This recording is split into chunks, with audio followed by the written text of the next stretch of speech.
qaranka qaranka qaranka qaranka qaranka harsado qaranka hay'adda ku gamo qaranka qaranka harsado qaranka hay'adda ku gamo qaranka qulubta qura oo hey ka noqday كنوغاي هقولا كنوغاي qulubta qura oo hey ka noqday كنوغاي هقولا كنوغاي oo hey ka noqday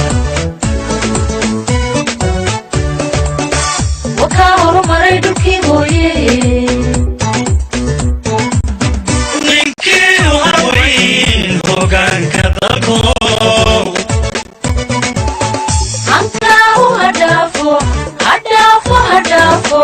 hankaagu hadhaafo reer hebel hankaagu hadhaafo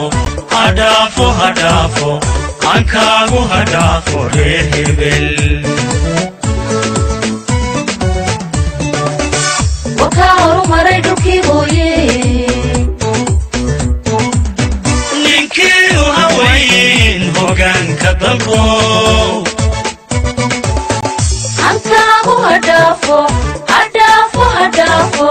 hankaagu hadhaafo reer hebel hankaagu hadhaafo hankaagu hadhaafo reer hebel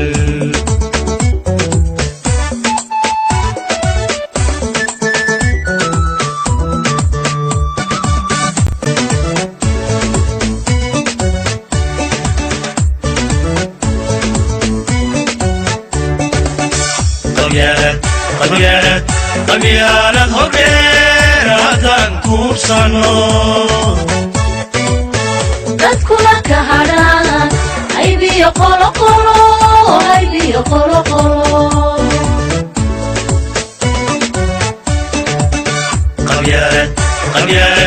qabyaalad hodheeraadaan kuubsano dadkuna ka hadhaan haybiyo qoloqolo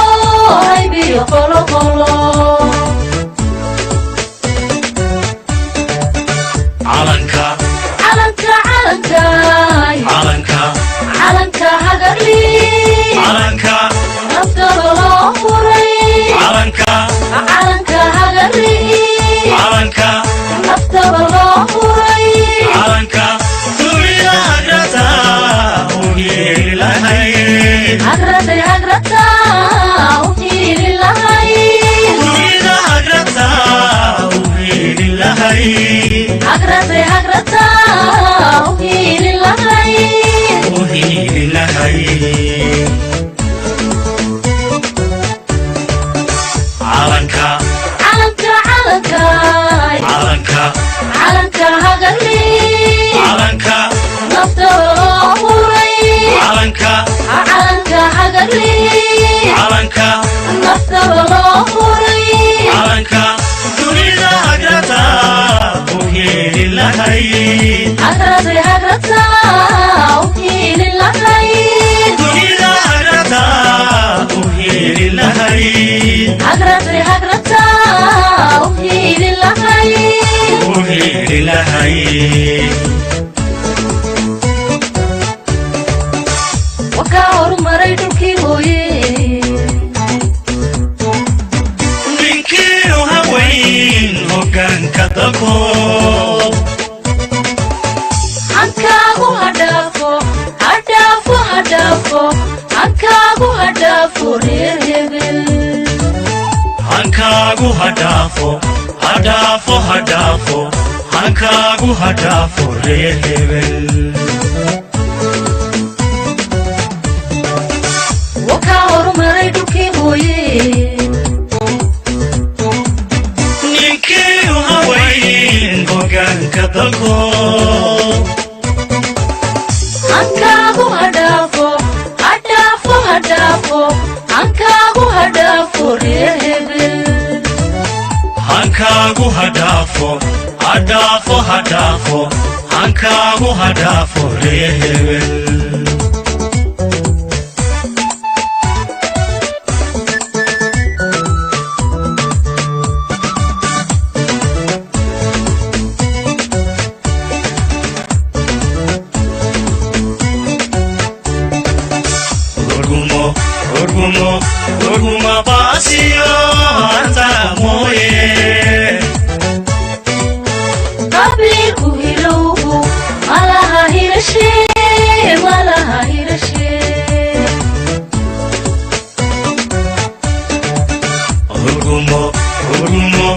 ugumo basio antamoye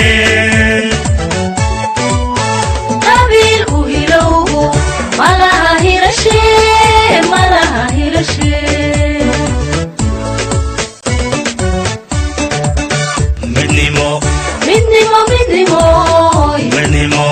midnimo hadafo inoo hirgasha midnimo hadafo inoo hirgasha aqoonsi la helo inoo hayse la helo inoo hayse aqoonsi la helo inoo hayse la helo inoo hayse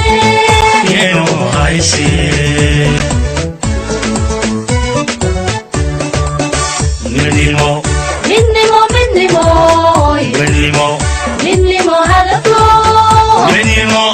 inoo hirgasha midnimo hadafo inoo hirgasha aqoonsi la helo inoo hayse la helo inoo hayse aqoonsi la helo inoo hayse la helo inoo hayse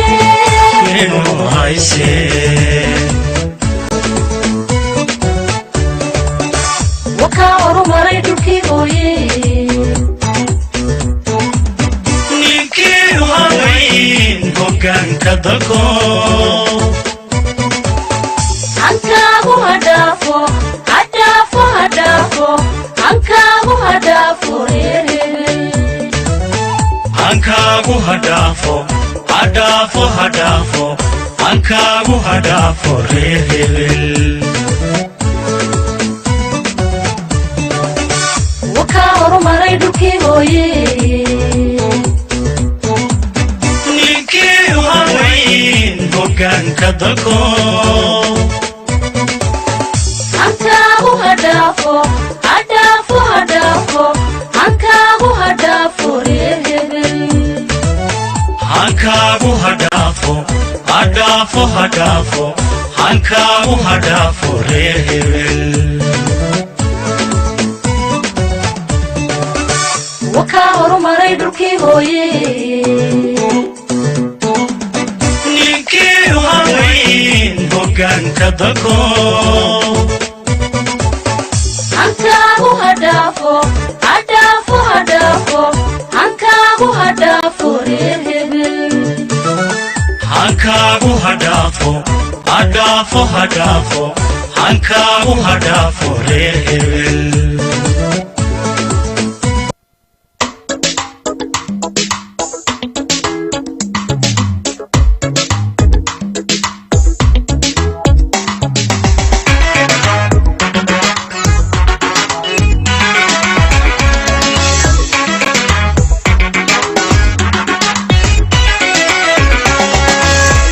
haddaan gaygayga qayto haddaan madantiyo shidaalka haddaan hodankiisa gaadho nimcada la helay qaybsho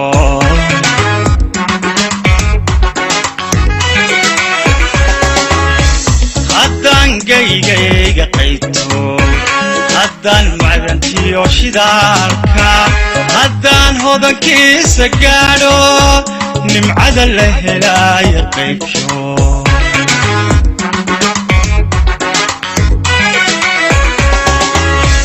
haddaan geerida tariibta haddaan ubadka uga hesho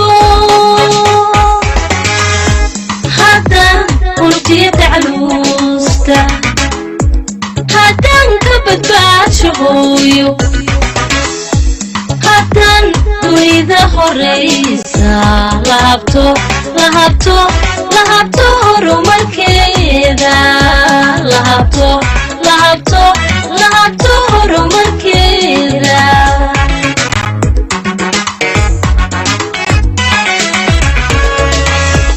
haddaan geerida tariibta haddaan ubadka uga hesho haddaan دبتي تعلوستا هدان كبدبات شهويو هدان تريد حريسا لهبتو لهبتو لهبتو هرمركيدا لهبتو لهبتو لهبتو هرمركيدا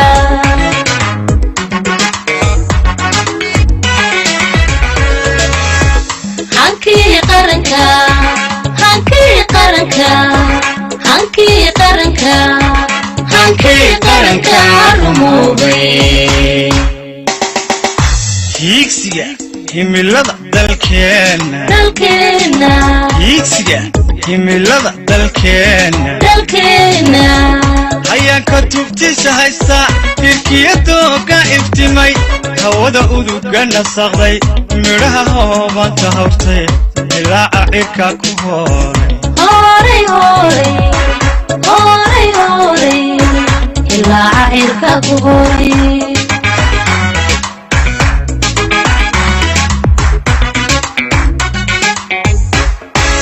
hiigsiga himilada dalkeena hiigsiga himilada dalkeena hayaanka tubtiisa haysta firkiyadooga iftimay hawada uduga nasaqay midhaha hoobanta hortay ilaaca cirka ku hooray هوري هوري هوري هوري إلا عيرك هوري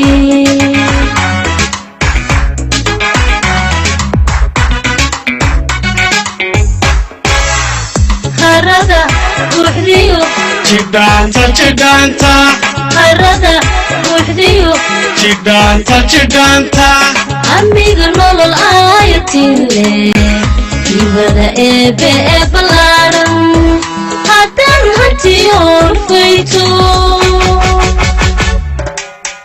hankii qaranka hankii qaranka hankii qaranka hankii qaranka rumoobay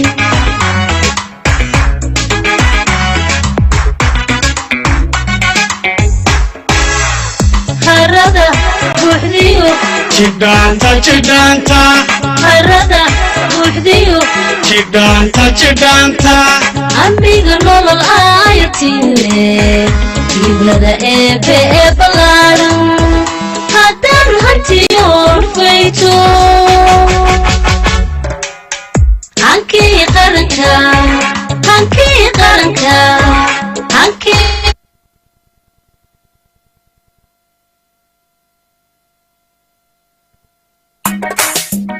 hormuud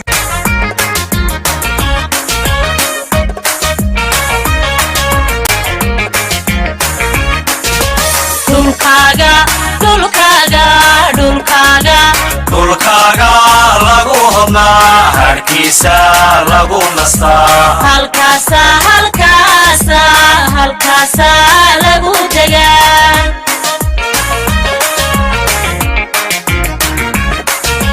dhulkaaga dhulkaaga dhulkaaga dhulkaaga lagu hodnaa harkiisa lagu nastaa halkaasa halkaasa halkaasa lagu degaa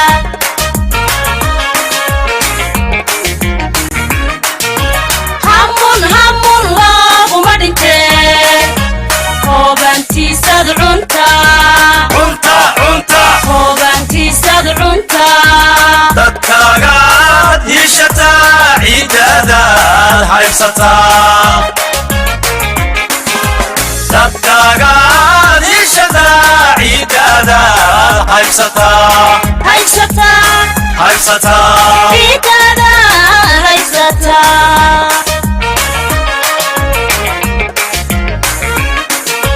hamun hamun looguma dhintee hoobantiisad cunta hoobantiisad cunta dadkaagaad hiishataa ciiddaadaad haybsataa dadkaagaad hiishataa ciiddaadaad haybsataa ciidada haysataa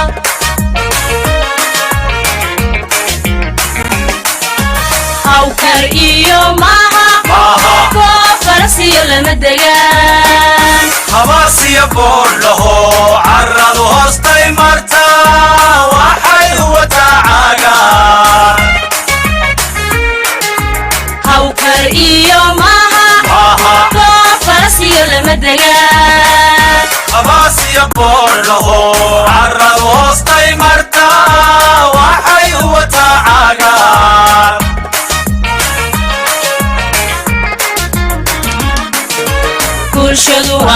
bulshadu waa habar wadaag hilbiya dhiig wada dhasho himila ku midoobayo hadaf bay wada qabaan himila ku midoobayo hadaf bay wada qabaan habeenada kiile way hayaano way hagaan heetiya way kabaan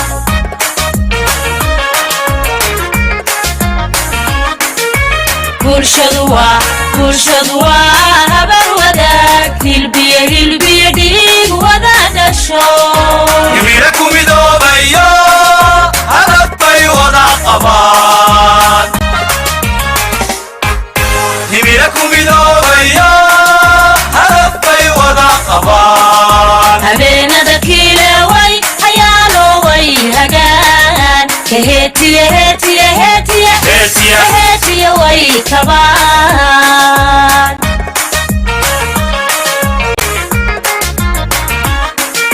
hormuud meelaad u tahay halyey meelaad ka tahay hormuud meelaad u tahay halyey meelaad ka tahay ku tahay hodanaad ku tahay qofay banaad ka tahay ku tahay hodanaad ku tahay qofay banaad ka tahay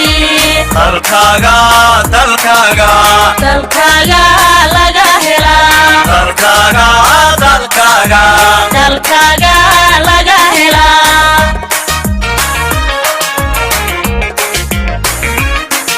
hormuud meelaad u tahay halyey meelaad ka tahay hormuud meelaad u tahay halyey meelaad ka tahay ku tahay hodanaad ku tahay qofay banaad ka tahay ku tahay hodanaad ku tahay qofay banaad ka tahay dalkaaga laga helaa dalkaaga laga helaa dalkaaga laga helaa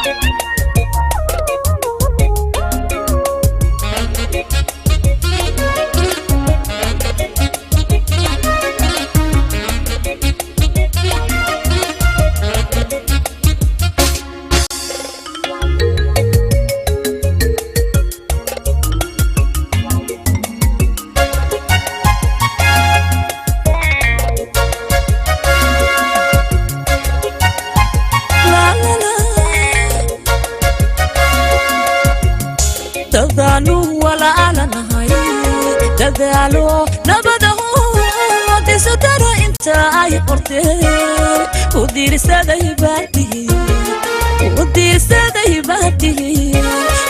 diirsaday baatihi Soomaaliland u diirsaday baatihi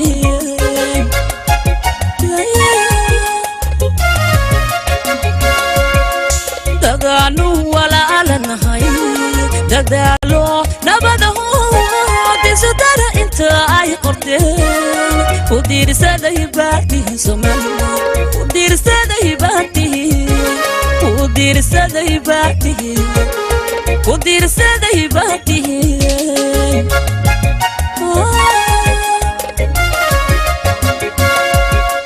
markaan doorashada arkay sidaad dacadowtiin aad u kala dambaysan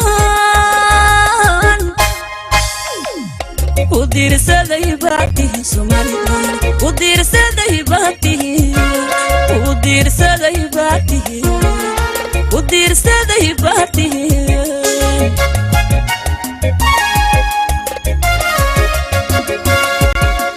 markan doorashada arkay sidad dacadowtihi ayadu kala dambaysan ku diirsaday baatihi Somaliland ku diirsaday baatihi ku diirsaday baatihi Somaliland ku diirsaday baatihi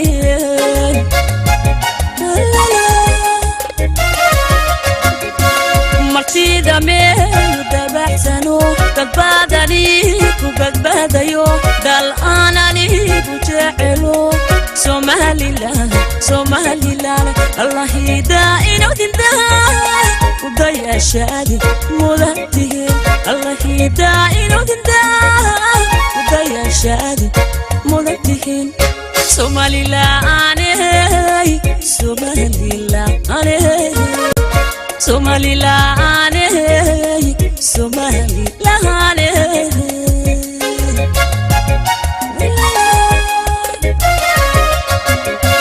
martida meel dabaxsano dadbaadani ku badbaadayo dal aanani ku jecelo Somaliland Somaliland Allah hidaa'ino dindaa udaya shaadi mudatihi Allah hidaa'ino dindaa udaya shaadi mudatihi Somaliland Somaliland Somaliland Somaliland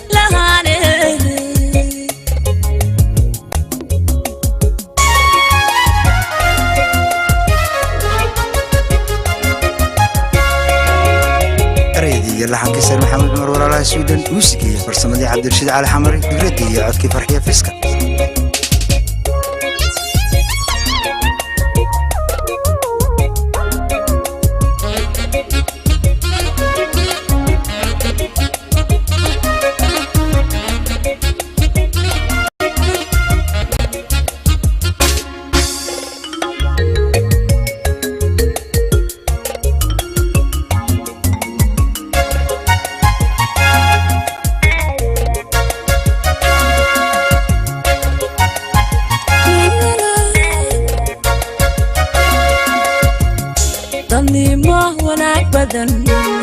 dareen baan la qaadi karin waqtiga qofdaba buro ama geeyo meel daran ama geeyo meel daran ama geeyo meel daran ama geeyo meel daran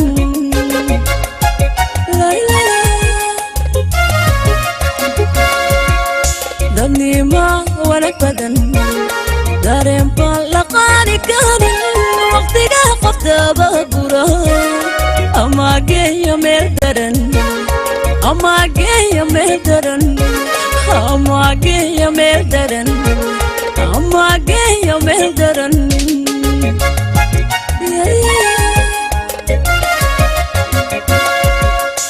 ama siya duniyo nolol dahabo wacan waxaan ugaadan leeyahay dugashaday baatihi dugashaday baatihi dugashaday baatihi ku diirsaday baatihi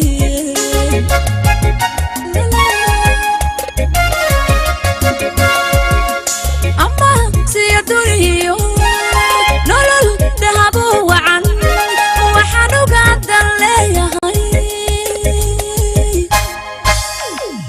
dugashaday baatihi dugashaday baatihi alla dugashaday baatihi dugashaday baatihi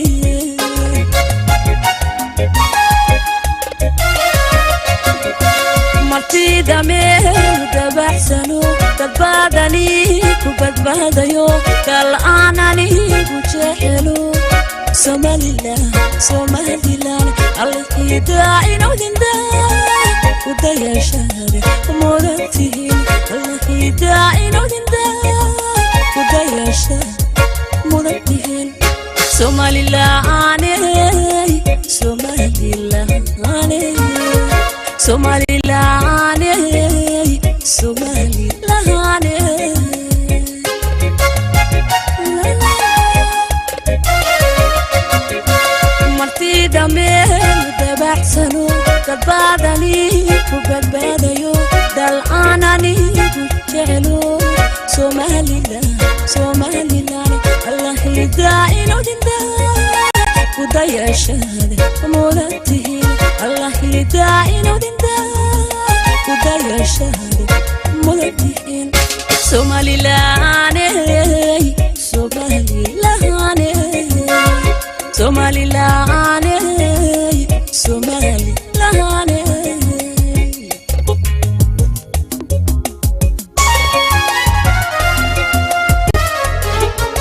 shidaalka haddaan hodankiisa gaadho nimcada la helaayo qaybsho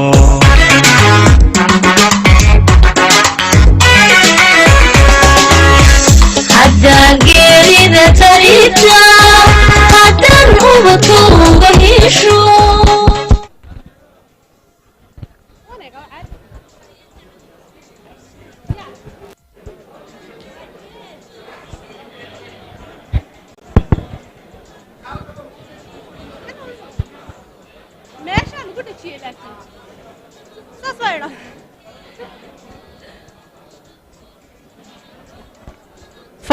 fadhiista waan bilaabaynaa fadhiista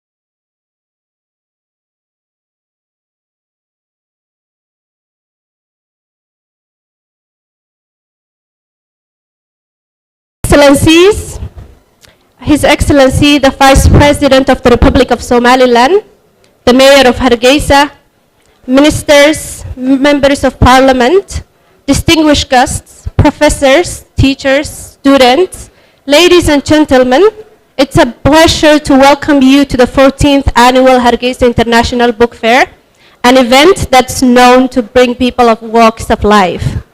The theme of the year is neighborhood. The theme of the year is neighborhood, and the guest country is Ethiopia.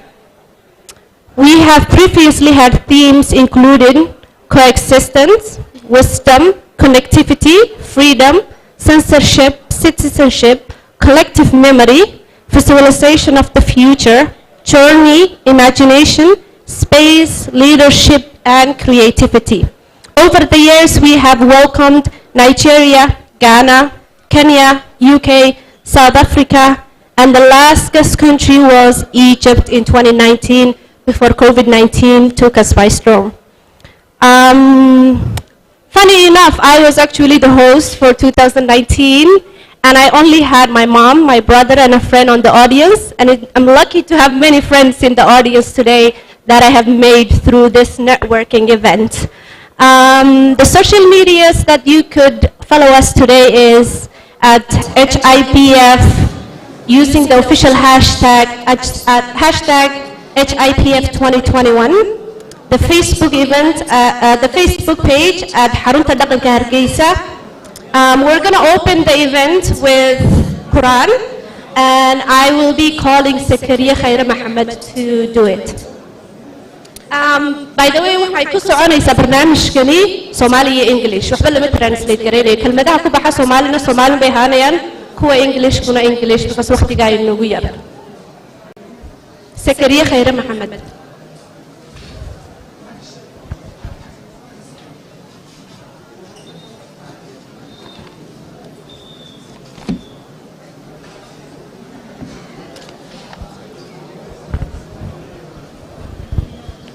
أعوذ بالله من الشيطان الرجيم.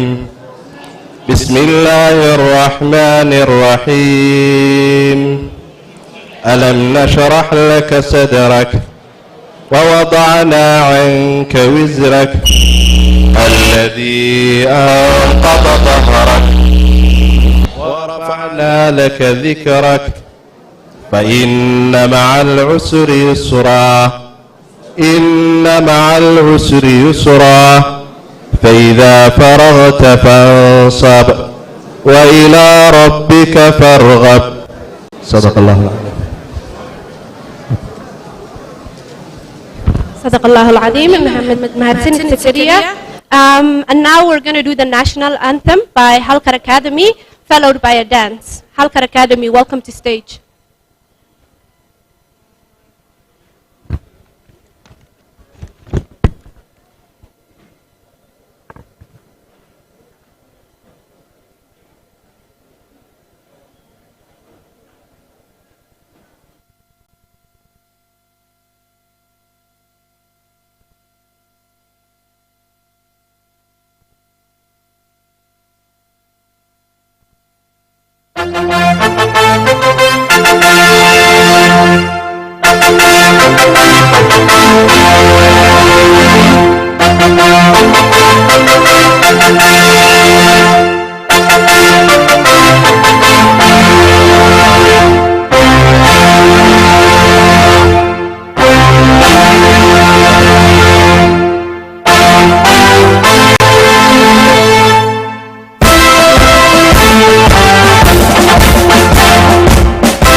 noqoshadiisa kursida xambaasan soo noqoshadiisa kalsoonidu mutaystaye dastuurka ku salaan ugu salaame midnimo walaalnimo gobanimo midnimo walaalnimo gobanimo isaan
Hello?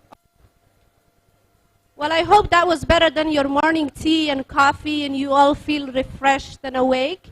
We have another dance, this time from Ethiopia, which is the guest country. Hibir, welcome to stage.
Well, if that was not East African magic, if that was not the East African flavor, I don't know what is. I hope you're all awake. We're going to go into the official remarks. We're going to open the event, and we're going to have Dr. Chama, who is the director of Red Sea Cultural Foundation and the managing director of Hargeisa Cultural Center, give his word.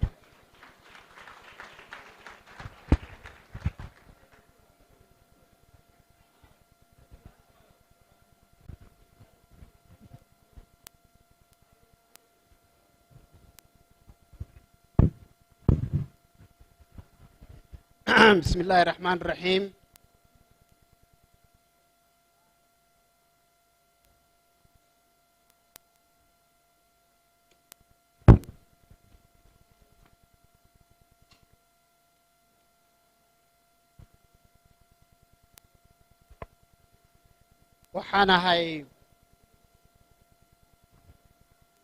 waxaan ahay nin gaaban oo marka la soo dhigo loogooyinka halka way qariyaan.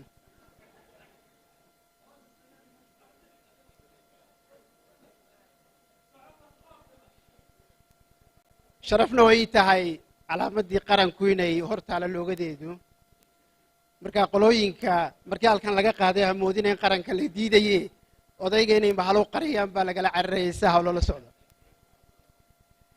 bismillaahi raxmaani raxiim. sanadkii hore isugumaynu iman sidan oo kale sababtoo ah saradii adduunyada kala joojisay daraaddeed ee welina taagan intan isugumaynaan iman. waxayd waxyaabihii ugu quruxda badnaa ee sanadkii hore aan suurtoobin 13 sannadood kadib markaynu isu soo noqonayno sanad kasta iskugu imanaynay halkan inagoo isu dhammaystiran aanaynu isu iman laakiin haddana si uunaynu isu soo gaadhnay ama ha noqdo technology-ga ama ha noqdo fariimaha la isu diraaye inaanaynu isu iman waxayd culayskii ugu faraha badnaa ee igu dhacay bay ahayd quruxda intan leeg aan la waayo. laakiin maanta alxamdulilahi rabbi alcaalamiin waa maalin roob da'ayo waa maalin aynu isugu nimi bandhigii 14aad ee bandhiga caalamiga ee bugaagta Hargeysa oo qayb ka noqday taariikhda qarankan iyo ummaddan aynu calankeeda iyo ummadnimadeeda iyo jiritaankeeda higsanayno. waxaan idinka mahad celinayaa inay idin isu timaadeen. waxaan aad iyo aad ugu mahad celinayaa martida inoo timi ee meelo fara badan oo kale kaana inooga timi sidii caadada ahayd. waxaan si gaar ugu mahad celinayaa martida inooga timi dalka aynu martida sanadkan martigelinayna Ethiopia, gaar ahaan guud ahaan dalka, gaar ahaan anigu arrinkaa waan ku kaftamayay Ethiopiadeena oo ah gobolka aynu leenahay ee Somali State Region. aad iyo aad baan idinka mahad celinayaa inaad timaadeen. waxaan aad iyo aad ugu mahad celinayaa oo runtii gaar ii taabanaysa martida aadka u culus aadka u tirada badan ee inooga timi mar kale dalka aynu walaalaan nahay jaarka nahay ee Djibouti.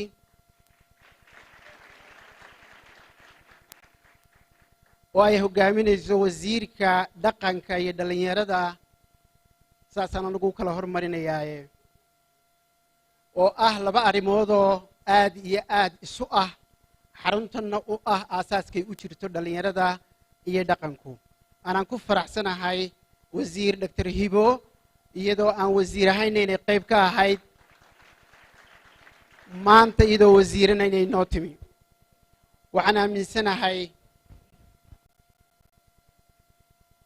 sidii caadadu ahayd 13 sannadood ama madaxweynaha ama madaxweyne ku-xigeenka qaranka jamhuuriyadda Somaliland ayaa qayb ka ahaa.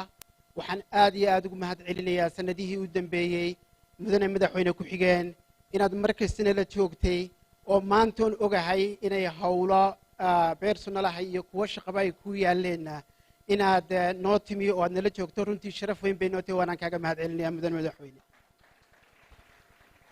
madaxweyne ku-xigeenka jamhuuriyadda Somaliland sanadkii ugu dambeeyey sanadihii u dambeeyeyba qayb buu ka ahaa. sida caadiga wasaaradda ay khusayso arrimahaanu ka hadlaynaa ee aan wada shaqaynta leenahay wax wada leenahayna waxay kaabayaal u ahaayeen inay isgarab taagaan mar kasta. sidaa daraaddeed guud ahaan inta halkan fadhida sidii afka ingiriisiga lagu oran jirtay protocol kastaaba halkiisiibuu ku saxan yahay marka waxaan idinku soo dhawaynayaa intaas af soomaali ahaan waxaan doonayaa inaan weedh ku idhaahdo afka ingiriisiga afka aynu wada fahmaynay inteenna martidaynoo ah iyo inteenna halkan joogtaaba aynu wada fahmayno. It's a great pleasure to welcome you to the 14th Hargeisa International Book Fair, which is still shadowed by the pandemic and the regional and global challenges. Missing the physical gathering last year because of the COVID-19 was one of the missing feelings for me personally after 13 years of a celebration of art, art for humanity, art for love, art for coexistence, and art for neighborhood. This year means a lot for all of us that we are back together as usual, beautiful people who you are, but also beautiful atmosphere we have, and the most pleasant thing that we expect this part of the world, because today it's also raining, so it's a pleasant day. On the raining, I want to remember when sometime almost 40 years ago when I went to Europe, I felt the sense of differences of cultures because of when I went to the city of Pisa, it was raining. For me, it was a pleasant day, and I was so happy to hear it's a good day today because it was raining. With my colleagues and all people who are working with me, it was a sad day and dark day. So that was the difference I feel today, to be happy this blessing from Almighty Allah shadowed with us and gave us so. Alhamdulillah Rabbil Alameen. This year, we are celebrating as a guest country, Ethiopia. How I wish we were having a different Ethiopia today, in different time, than today we are witnessing the challenges of the country. It's also a great pleasure to have Ethiopia once you consider the development between Somaliland and Ethiopia because of the Berbera Corridor and because of the political and economic changes that are happening today in front of us. It is a solidarity for the people of Ethiopia. We want to celebrate, we want to dance with them, we want to hope for a better day to overcome the current challenges the country is having today. For that reason, we are more than happy to host this great country when we decided 3 years ago, 4 years ago, that the 14 years of Hargeisa International Book Fair will host Ethiopia. It was a different Ethiopia. So we wish that our neighborhood, our deris, would overcome the problems and the challenges that they are having. While we are having Ethiopia, I want to mention, as I said in Somali, the delegation from Djibouti, from the Republic of Djibouti, who was always heard of the book fair. Yes, today we have a big delegation from artists, writers, poets, journalists, and most importantly, ministers. The Minister, Her Excellency Dr. Hiba Asowe, who is the Minister of Culture and Youth. So it's a big delegation for today, but Djibouti has been since starting. I'm happy to see Abdullah among us, Dr. Abdirashid among us, and the whole team that used to become part and parcel of the Hargeisa International Book Fair, or as I call it, the link between Djibouti and Somaliland. So I'm really happy to have again, this time, headed by the Minister, a friend of Somaliland and a friend of Hargeisa International Book Fair, Dr. Hiba Asowe.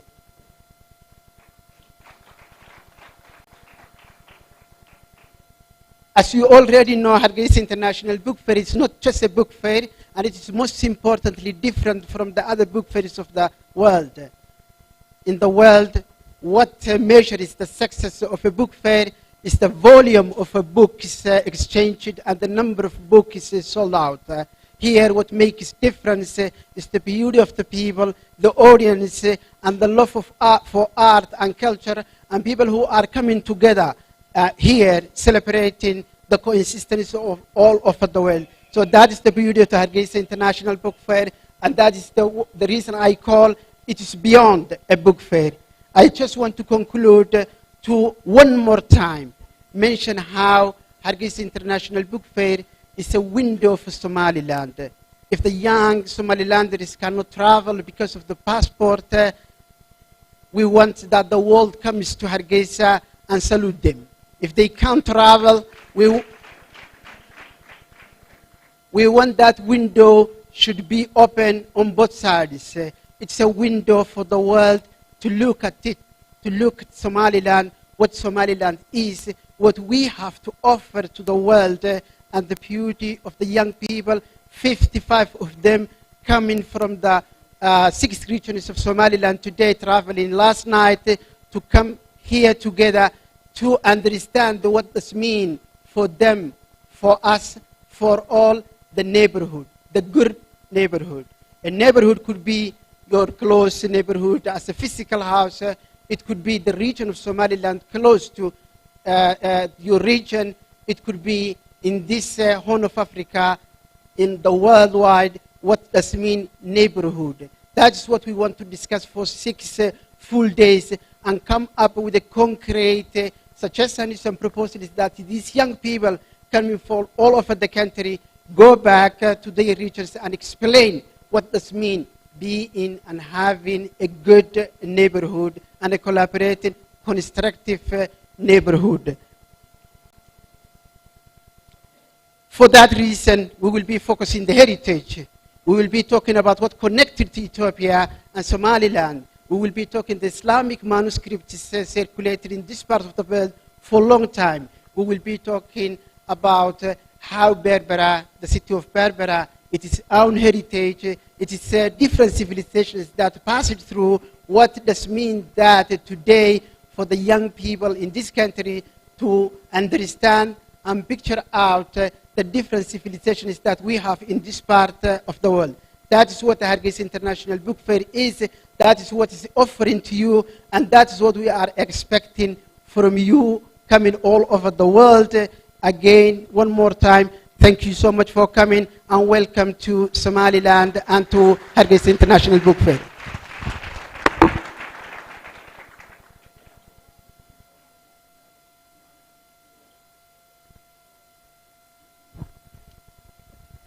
Thank you so much, Dr. Chama. Thank you for leading the team, for leading this institution, and for opening a space like this for young people, especially for academics, because this event is for young Somalis, Somalilanders who are academics, who want access to academics. The second speaker is a woman who needs no introduction, but I would like to share a short story that happened recently. Dr. Adna and I were traveling to Jigjiga to attend the Somali Studies Congress, and Dr. Adna is part of the Congress that leads this huge conference that happens every 3 years once. And she was a regular guest. The way she was acting, her character, she was there every single session. Her tea breaks were not even a minute late. And what I've met Edna many, many times. She's a great mentor of mine. But just seeing her on this light, the character, the respect of time, the dedication, the humbleness of her being this person that's world famous, yet attending an academic conference with young people, leading by example, was really a touching thing for me. So Dr. Edna, welcome on stage.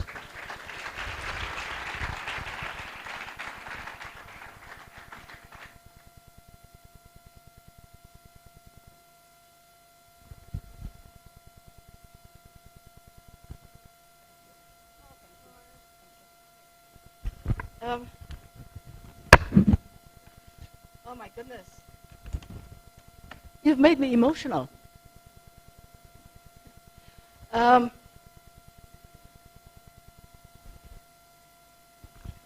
If Dr. Musa Jama felt he was short, I am even shorter, so I'll have to manage somehow to get to you guys. Assalamu alaikum wa rahmatullahi wa barakatuh Daman. Your Excellency, the Vice President of the Republic of Somaliland, Honorable Abdurrahman Abdullahi Ismail Sail'i,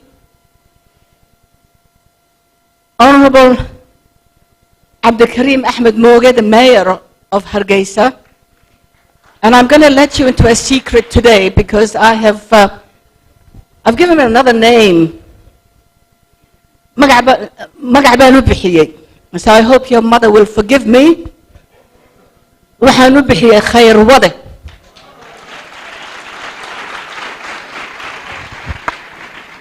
He who brings forth good things, not only for Hargeisa, but also in many other areas, for youth, and in so many ways. Hoyo khair wade, wa ku ducaynaya hoyo. Honorable Ministers of my country, the Republic of Djibouti, the Minister of Information, the Minister of Finance, I'm sure there are other ministers who I have not yet seen. Honorable representatives of political parties, religious leaders, cultural leaders, Their Excellencies ambassadors of countries who are here today, His Excellency the Ambassador of the European Union, Ambassador Nicholas Berlanga, who I'm sad to say will be leaving us soon, Ambassador of Taiwan, my son, Ambassador, of course, the Ambassador Hussein Umar Kawalia, the Ambassador of the Republic of Djibouti, my second country, the country where I grew up,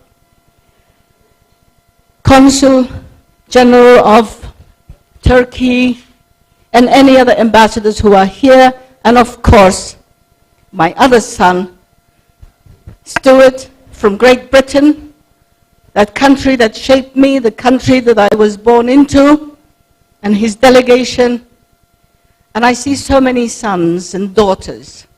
I see Abdurrashid Dahabshil, I see so many other great people.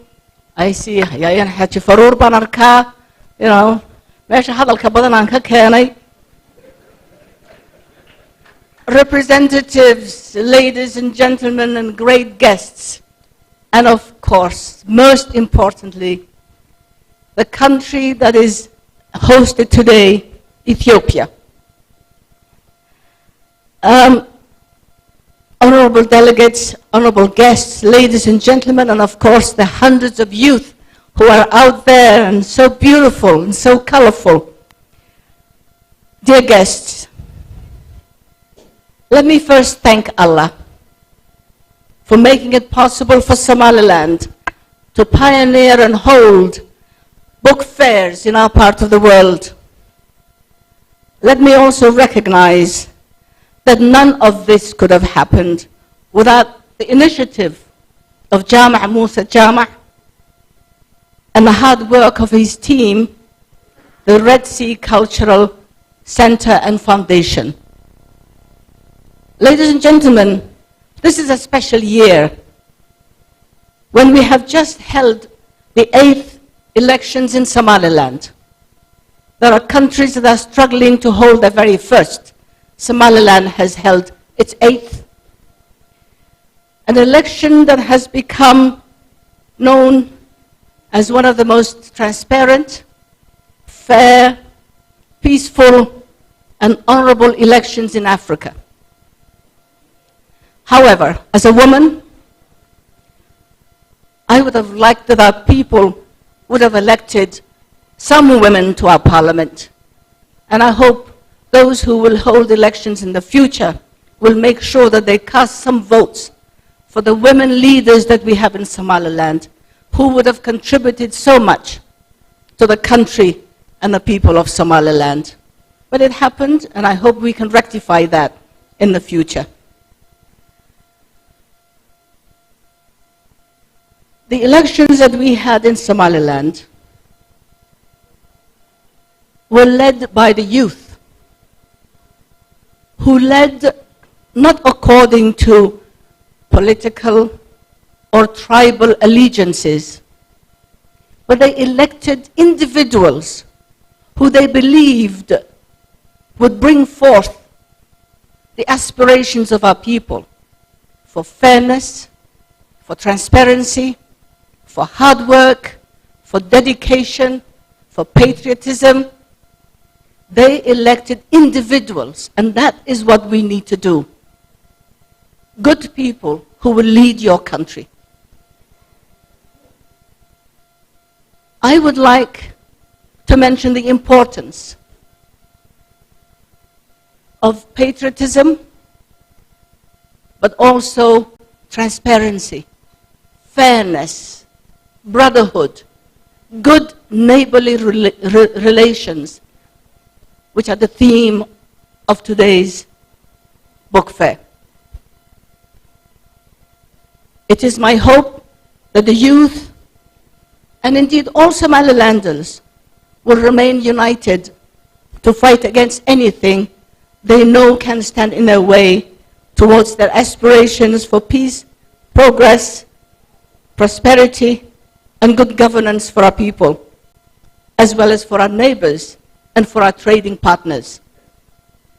I'm confident that the government of Somaliland will support all efforts that are focused on the eradication of hunger, illiteracy, poverty, disease, unemployment, local infestations, and of course, all forms of tribalism, favoritism, and lack of transparency.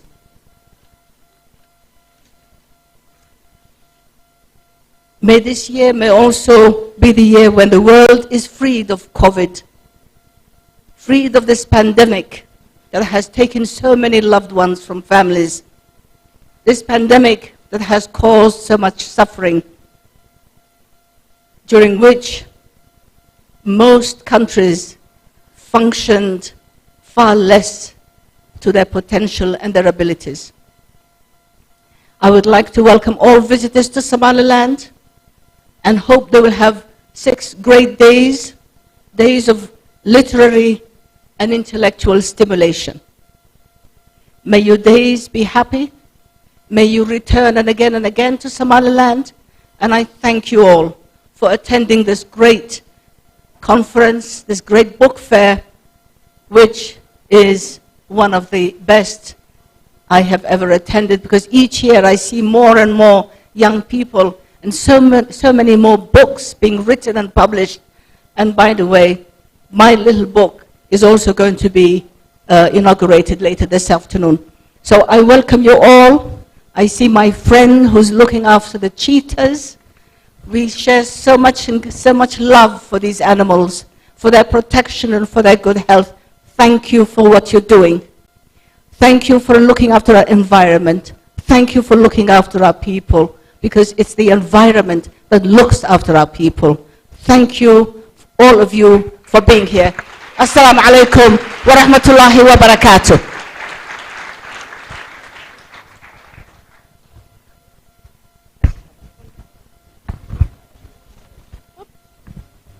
Thank you so much, Adna. Thank you for being an example. Her book, Women of Firsts, will be launching here this afternoon. So get your hands on it. The next speaker, or shall I say, speaking on the topic of elections and people who made headlines this year, the next speaker is the mayor of Hargeisa, Abdikarim Ahmed Moge, who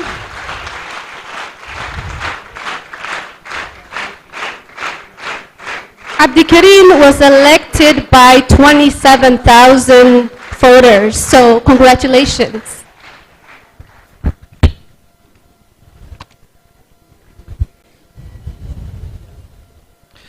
Good morning. I'll say my speech in Somali and in English, 5 minutes each. Your Excellency, Mr. Vice President, the ministers from Djibouti and Ethiopia, and all delegates, including 55 youth members from all regions of Somaliland, and dear friends, let me welcome you to our city, Hargeisa. Those of you visiting our city of Hargeisa, let me say welcome with our known hospitality from our people. And I hope that you will enjoy the peace we enjoy, the weather, and it's a good that, as Chama said, it's a rainy season. It's one of the best days in Hargeisa. So I hope you will enjoy it. I would also like to welcome and thank also the scholars, the organizers, especially Dr. Jama Musa Chama, for his effort to make this great historic book fair to take place annually in our city of Hargeisa. We Hargeisa people are proud to host Hargeisa International Book Fair, the biggest book fair in East Africa. Hargeisa International Book Fair is where our young people, writers, thinkers, share ideas and discuss issues. As the mayor of Hargeisa, I recognize the importance of Hargeisa International Book Fair because it engages our young people, and we cannot talk about Hargeisa without talking about our young people. We call Hargeisa a young city because majority of our people are young at the age of, under the age of 35. It's our hope, Hargeisa, it's our hope to make Hargeisa a great city, and inshallah it will be a great city, a youth-friendly city. Thank you and all the best for all the participants and friends from neighboring countries, and I hope you will have some time to enjoy our Hargeisa. It's my privilege and honor that I've been here as an activist in this stage last year, but I'm very happy and pleased to be here as the mayor of Hargeisa, and inshallah I wait next year so that the local municipality of Hargeisa will take bigger role in this historic gathering.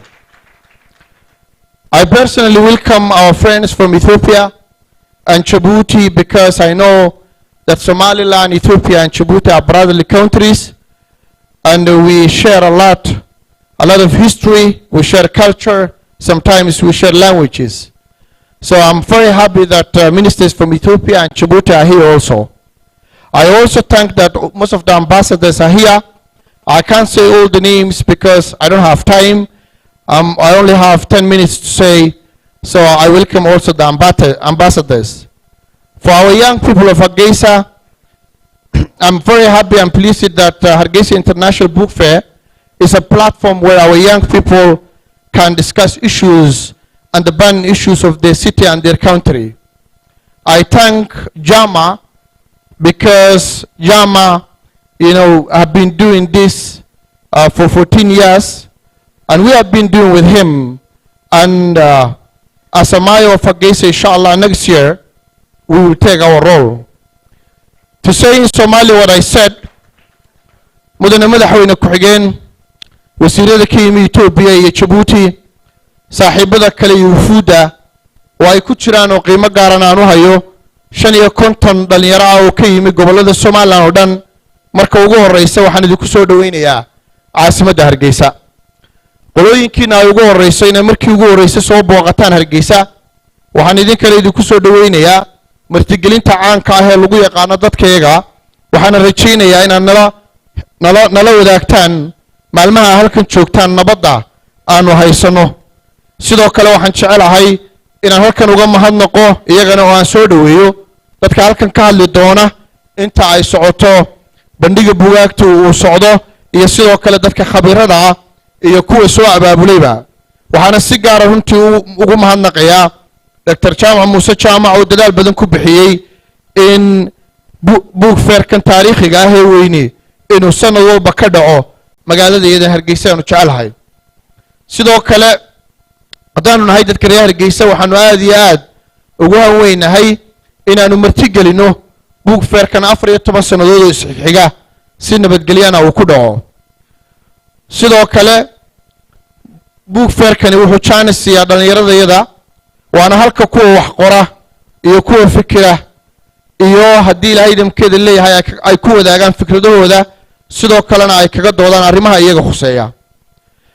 anigoo ku hadlaya ahna maayarka magaalada Hargeysa waxaan aqoonsanayaa muhiimadda ay Hargeysa Book Fairkan uu leeyahay dhalinyarada iyada waayo wuxuu ka qayb geliyaa uu door siiya dhalinyarada Hargeysana kama hadli karno haddaynan dhalinyaro ka hadal sidaa la ajligeed waxaa sababta loogu yeedho Hargeysa inay tahay magaalada yar macnaheedu waxa weeye in dadka ku nool intooda badan ay dhalinyaro yihiin oo ay ka yar yihiin da'da 35 jir waxaan rajaynayaa in Hargeysa ay noqoto magaalo qurux badan oo fiican waana noqon doontaa magaalo markaa dhalinyarada u saaxiiba oo leh wax kastoo dhalinyaradu ay jeceshahay waxaan sidoo kale u mahadnaqayaa intiina ka soo qayb gashay waxaan idin rajaynayaa nasiib wanaagsan waxaan rajaynayaa inaad waqti yar heshaan bal inaad magaaladana ayaamaha aad joogtaan nagula noolaataan oo aad markaasi aragtaan sida loogu nool yahay waan idin soo dhaweynayaa si weyn baan idin soo dhaweynayaa waxaan halkan taaganahay haddaan sanado badan taagnaa aniga oo ah markaa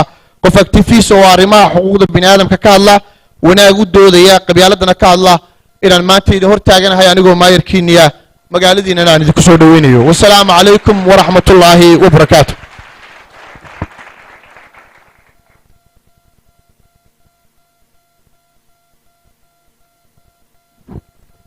Mayor Abdikariin waxaad doortay maanta da'yarta halka fadhido dhan la xisaabtamkiina waxaan arkay social media uu bilaabmayba oo radio countdown-kii uu bilaabmay I hope inaad noo dhigto fargarayn doonto waxyaabaha aad insha Allah ballan qaaday oo aad Hargeysa qurux badan oo la wada leeyahay noo samayn doonto speaker the next speaker is the ambassador of the guest country today Ethiopia His Excellency Saeed Jibril please welcome on stage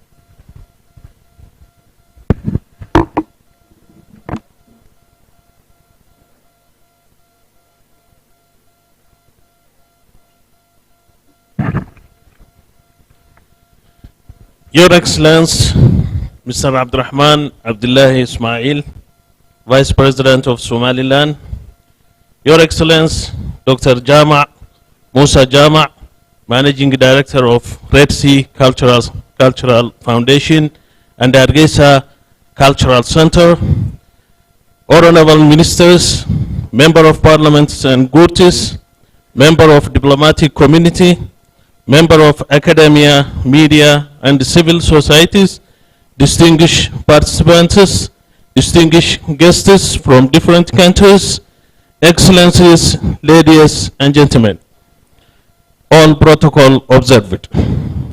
Assalamu alaikum wa rahmatullahi wa barakatuh. On behalf of the Federal Democratic Republic of Ethiopia and myself, it is great pleasure and honor for me to participate in this highly organized event and the 14th Hargeisa International Book Fair.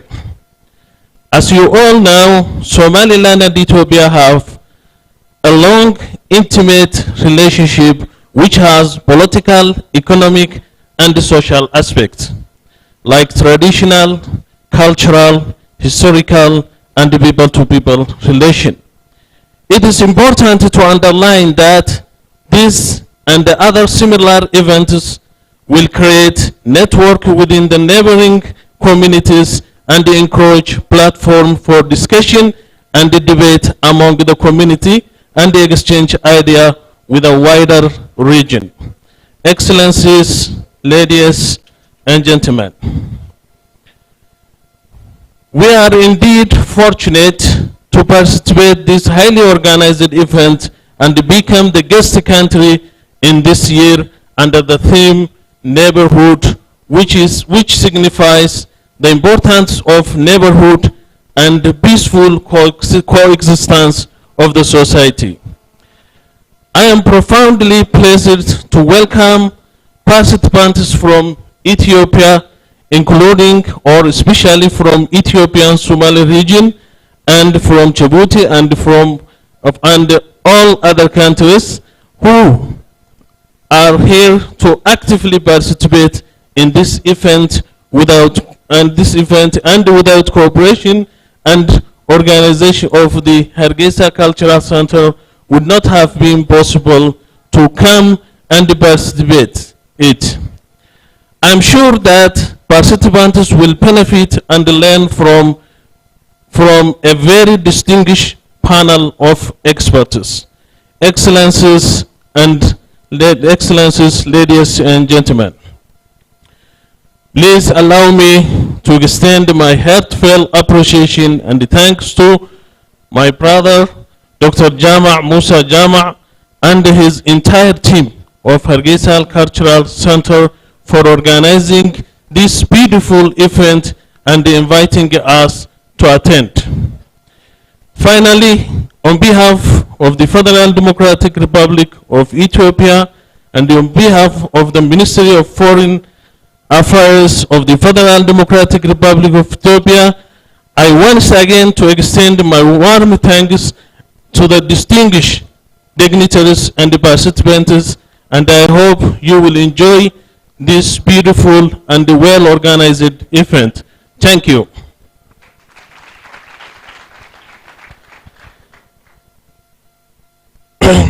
madaxweyne ku-xigeenka Somaliland mudane Cabdiraxmaan Cabdilaahi Ismaaciil Saylici iyo dhammaan marti sharafta kale ee ka soo qayb gashay wasiirada xubnaha baarlamaanka martida ka timid Ethiopia, Djibouti iyo dhammaan wadamada kale ee ka soo qayb galay martida ka socota akademiyada martida ka socota civil society-ga dhammaantiin waxaan ku salaamayaa salaanta islaamka. Assalaamu calaykum waraxmatullaahi wabarakaatuh. runtii dal ahaan waxa farxad noo ah in maanta ay tahay Ethiopia guesting country. dhammaantiin waxaad ka warqabtiin oo runtii aan u baahnayn inaan wax badan halkan ka sheegno xiriirka ka dhaxeeya Ethiopia iyo Somaliland oo ah mid intii Somaliland jirtayba ka dhaxeeyay isla markaana wax badan ay isweydaarsanayeen. haddaan meelo gaar ah ka taabto xagga nabadgelyada, xagga maxay ahayd ganacsiga iyo xagga isdhexgalka bulshada, Somaliland iyo Ethiopia waxaan odhan karnaa waa laba dal oo hadda macnaha integration-koogu ama isdhexgalkoogu muddo uu soo socday haddana uu qaangaadh yahay. tusaale haddaan u soo qaadanno Berbera corridor ood ka wada dheregsan tihiin, dowladda Ethiopia waxay ku leedahay 19% oo sheerka dekedda Berbera, taasoo macnaheegu ah in macnaha Ethiopia exportigeega iyo importiga communitieska kala duwan ay Berbera port isticmaali doonto laga bilaabo hadda, maadaama maalintii dhaweyd aan inauguration ceremony-gii aynu dhammaanteed la wada soconno ka qayb galnay. xafladaha noocan oo kale ama bandhigyada noocan oo kale waxay qayb libaax ka qaadanayaan isdhexgalka, isku furfurnida, maxay wax wada wadaaga, hadday tahay xagga dhaqanka, hadday tahay xagga dhaqaalaha iyo hadday tahay xagga bulshadaba. tusaale gaaban, dowladda Ethiopia waxa ku nool 80 in ka badan oo qowmiyadood oo afaf kala duwan ku hadla, diino kala duwan haysta, haddana waa dad mid ah oo macnaha walaaltinimadoodu wada jirkooga iyo wax wada qabsigoogu yahay mid aad u adag. saad hadda heestii ka arkayseen waxay ahayd few ama in yaroo kooban oo ay na tusaysay oo ka tirsan shucuubta iyo qowmiyadaha Ethiopia daansiyadooda iyo macnaha dhaqankooga. aad iyo aad baad u mahadsantihiin. waxaan rajaynaynaa inaad wax badan ka faa'iideysan doontiin maxay ahayd bandhigan buugta ee Hargeisa International Book Fair. waxaan aad u soo dhaweynayaa wufuudda ka timid dowladda deegaanka Soomaalida Ethiopia oo iyaga laga filayo inay wax badan ay halkan ku soo bandhigaan, wax badanna ay ka qayb qaataan bandhigan buugaga ee maanta aan u nahay dal ahaan martida. waxaan rajaynayaa inaad roolkii loo baahnaa aad ka ciyaari doontiin, isla markaana wax badan aad ka baran doontiin, wax badanna aad bari doontiin bulshada reer Hargeysa ama guud ahaan reer Somaliland. laba kalmood baan iyadana barsida aad sabab ka timid aan ku odhan doonaa luqadda Amhariga. ከአዲስ አበባ የመጣችሁ እንኳን ደህና መጣችሁ ማለት ፈልጋለሁ። ይህ የሀርጌሳ ኢንተርናሽናል ቡክ ፌር በየዓመቱ የሚደረግ ዝግጅት ነው። በዚህ ዓመት እኛ ነው እንደ ገስት ወይም እንደ እንግዳ ሀገር ኦርጋናይዝ የተደረገው። ስለዚህ ማንኛችም በዚች 6 ቀን ውስጥ ማንኛውም ሰው እንዲካፈልና አይዲያ ኤክስቼንጅ እንድናደርግ ሐሳብ ልውውጥ እንድናደርግ አንድነታችን እንድናሳይ በአክብሮት እጠይቃለሁ። እንኳን ደህና መጣችሁ። በጣም አመሰግናለሁ። Thank you.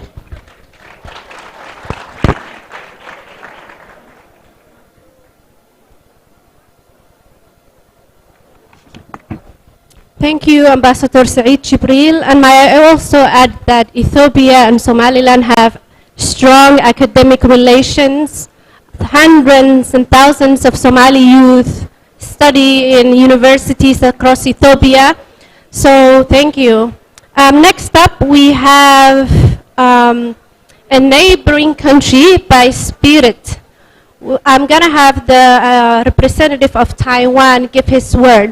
Taiwan and Somaliland are not neighbors by natures that are like physical, but spiritually. They're both beacons of hope in their regions, and they have recently established democratic relationships. So Ambassador Ellen Chu, please welcome on stage.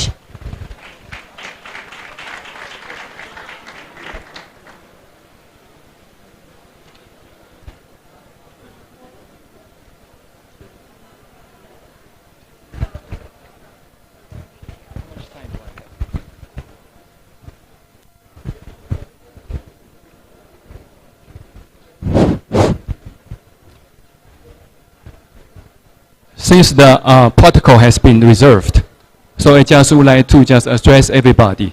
Ladies and gentlemen, distinguished guests, friends from the media, it's my honor today to join this event.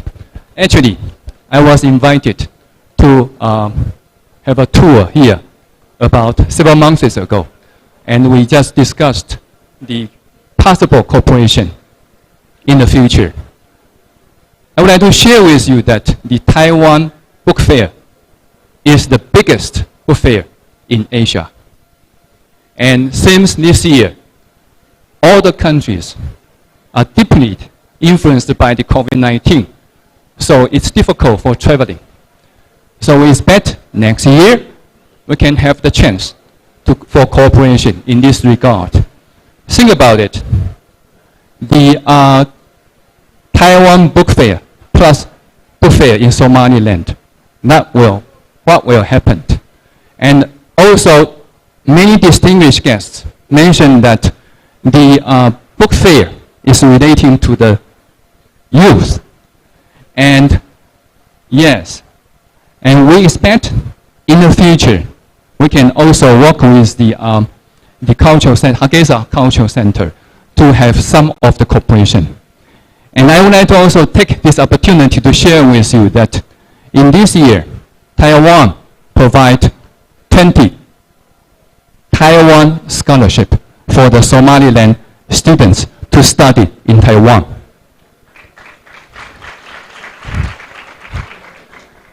I know this number is less than the Ethiopian can offer. I know this number may be less than some other countries that they can offer. But this is the first time that Taiwan offers a scholarship for the scholarship students here. The acceptance percentage is about 1.5%. Over 1,300 Somaliland students to apply for these opportunities. I would like to share with you that I would like to talk to my mother, Dr. Edna. She always takes me as her son. One of them is from your university. The areas we shared is focusing on the agriculture, the ICT, the healthcare, also the water reservation and management. Those are the areas that not only Somaliland needs, but also African needs. We would like to take Somaliland as the base and then to share with the neighboring countries, also in cooperation with the like-minded countries. And we expect we can see you next year again here. And we also expect next year we can have some of the Taiwan elements here. I thank you very much.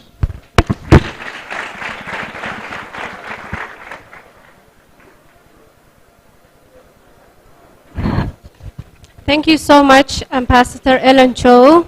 Taiwan has been a good friend to Somaliland. Taiwan recently hosted their yearly cultural event, and Somaliland was represented in that cultural event. So thank you for the scholarships, and we're hoping there will be a lot of collaboration, especially on the areas of education, so that youth could have opportunities and access to opportunities. We're gonna have our final international community address. And I forgot to address that we have a huge international presence today here with us. We have Ambassador of the European Union, the Ambassador of Czech Republic, we have Taiwan, we have the British office with us, we have Djibouti, we have Ethiopia, which is the guest host country. Without further ado, I'm gonna have the Ambassador of the European Union, Jan Nicholas Berlaga, give his word.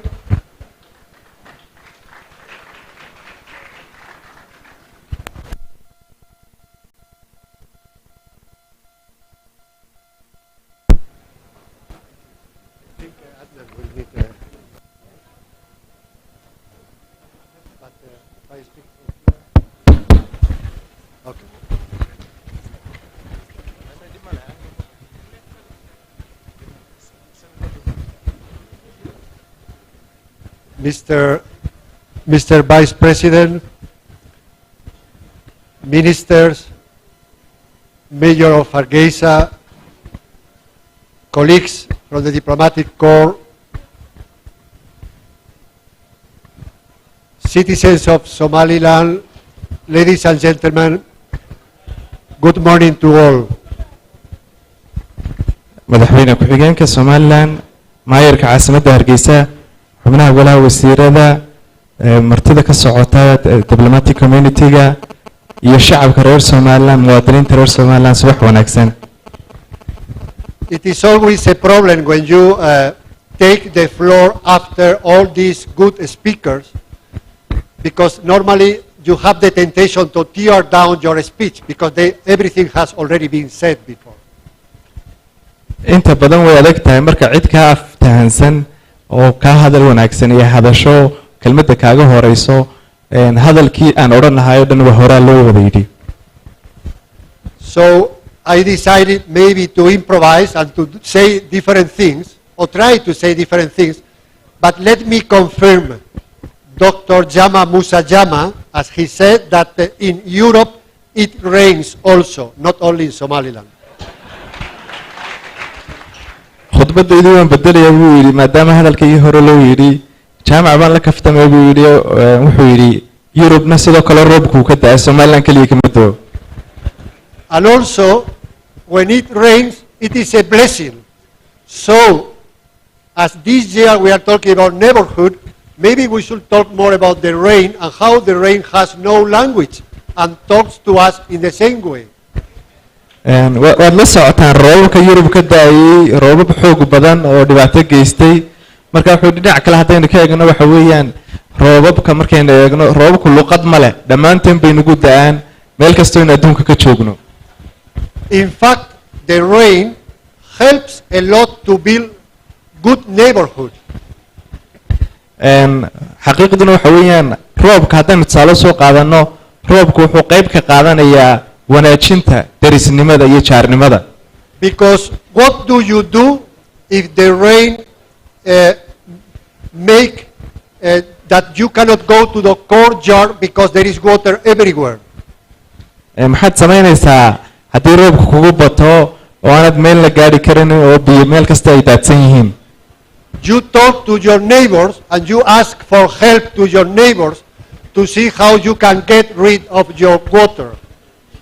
dabadeetana biyahaasi lagaga qaado ama haddii daad ku xanibay oo kale qofka ugu horeeyaad xasuusataa waa qofka jaarkaaga inaad caawimo weydiisatid. And maybe you discover that your neighbor also has water in his courtyard. marmarka qaarkoodna waxaa dhici karta in gurigii jaarkaaga sidoo kale biyo u galeen ama roobku uu saameeyey gurigiisa. So the best way probably to get rid of the water that you and your neighbors have in their courtyards is to work together and unite forces to do that. Marka isagoo arrinka roob ka hadlayay siduu roobku tusaale ahaan u midayn karo dadku wuxuu u wada qabsan karaan waxa weeyaan in adigii qofkii qoyskii jaarka tiin ama qofka jaarka tiin aad isku tagtaan ood gacmaha isqabsataan oo aad isku kaashataan sidii aad daadka idin soo galay iskaga muusi lahaydeen. And this is what we have learned in Europe for the last 60 years, that before we used to get rid of our water alone, and we discovered that by cooperating, by working together, by trying to build a joint project of citizenship, it was easier for us to get rid of the water after heavy rains. Darisnimada iyo iskaashiga iyo wax wada qabsigu waa waxa ay midowga Yurub sanado badan ka hor iskugu tageen iyagoo ka maarmay in qof walba kelidii inuu daadka iska mooso laakiin si ku heshiiyay inay iskaashadaan wada jiraan waxna wada qabsadaan daadkana iska wada moosaan. So Dr. Jama, yes, it rains in Europe and we try to get rid of the water together, and we are very happy to be today in Hargeisa, to be working hard in the region to promote regional integration, to help you to build bridges between you, your youth, and ourselves. This is what the message that I think the European Union can share with you, and I am very happy to have the opportunity again to address you and say so. Fariinta safiirku waxa weeyaan in midowga Yurub ay ku faraxsan yihiin inay maanta xafladan kala soo qayb galeen sidoo kale inay ku faraxsan yihiin inay door weyn ka qaadanayaan isdhexgalka bulshada gobolka wada shaqeynta iyo sidoo kale in barnaamijyada noocan oo kale ay yihiin barnaamijyo qayb ka qaadanaya isdhexgalka bulshada gobolka iyo iskaashiga sidoo kalena uu ku faraxsan yahay sanadkii labaad inuu ka qayb qaadanayo bandhigga buugta caalamiga Hargeysa.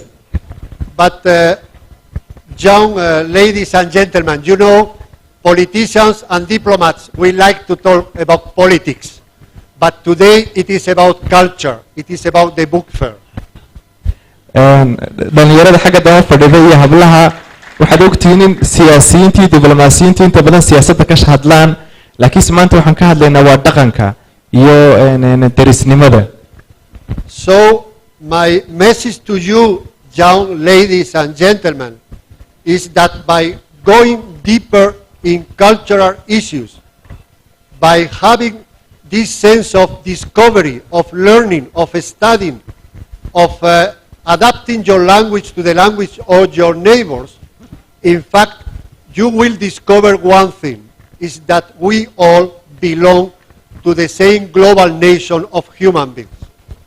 wuxuu yidhi dhalinyarada halkan joogta waxaan farayaa inay aad wax u darsaan ay aad u dhugtaan ay eegaan sidii uga faa'iideysan lahayn barnaamijkan bandhigga bugaagta sidoo kale ay eegaan sidii ay qayb uga noqon lahaayeen isdhexgalka iyo darisnimada oo qayb ka noqonaya aan ahayn keliya dalkeena gudihiisa laakiinse ah dalkeena dalal kale jaarka la yahay guud ahaan adduunku inuu yahay in dadka ku nool ay isku mid yihiin. I was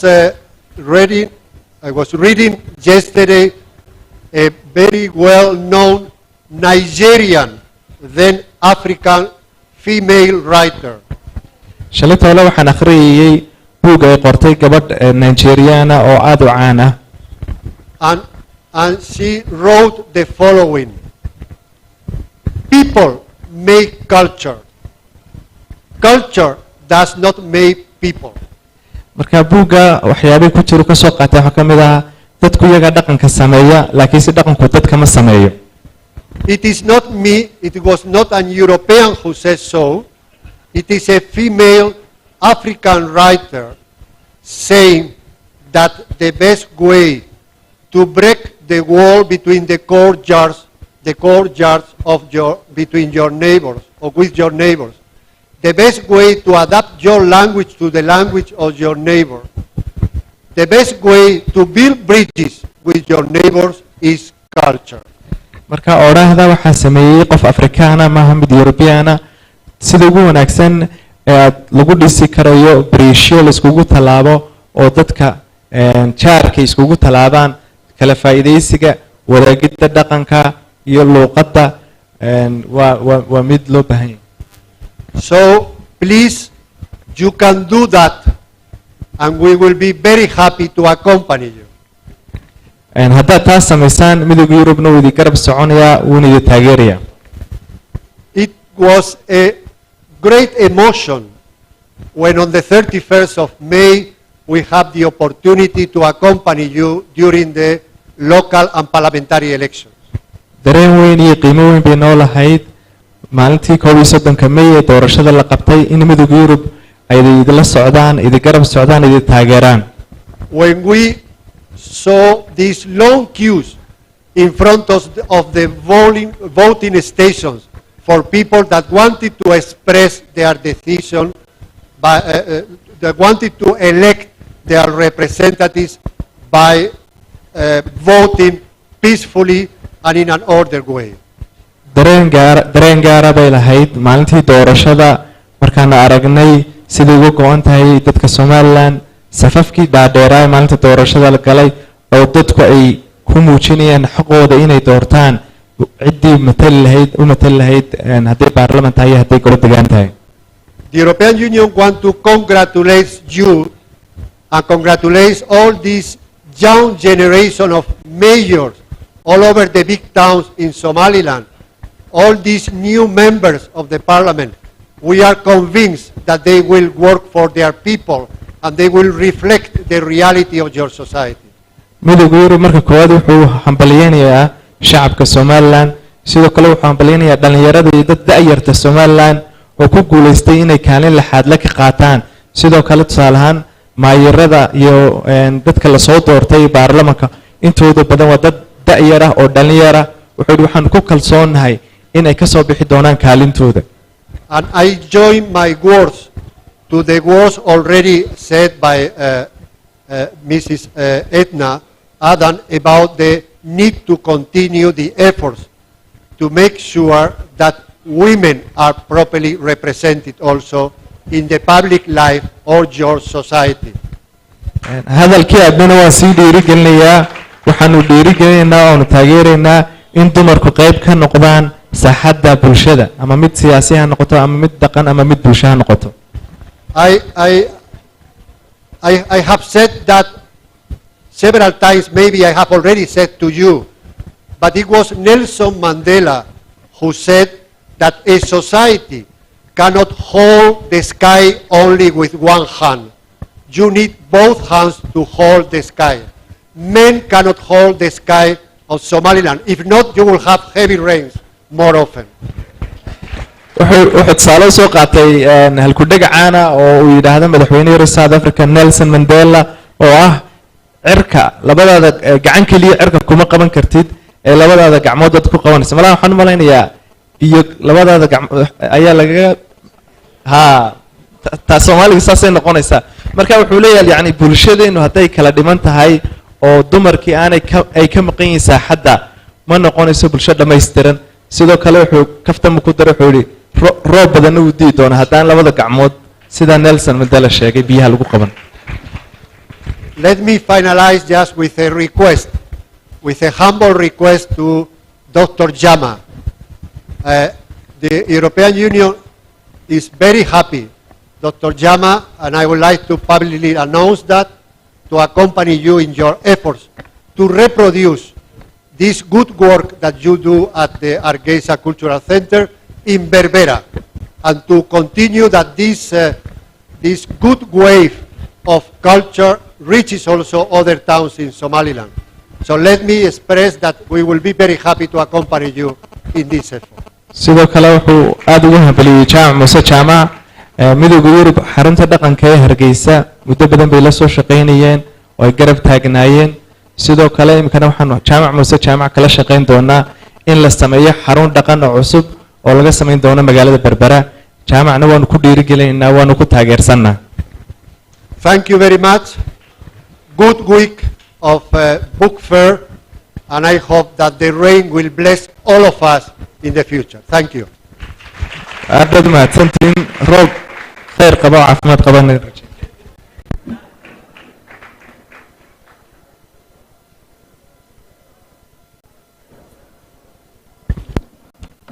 Well, Mr. President, Nicholas Berlaga, I would have to disagree on the rain that you claimed. It rains the same everywhere.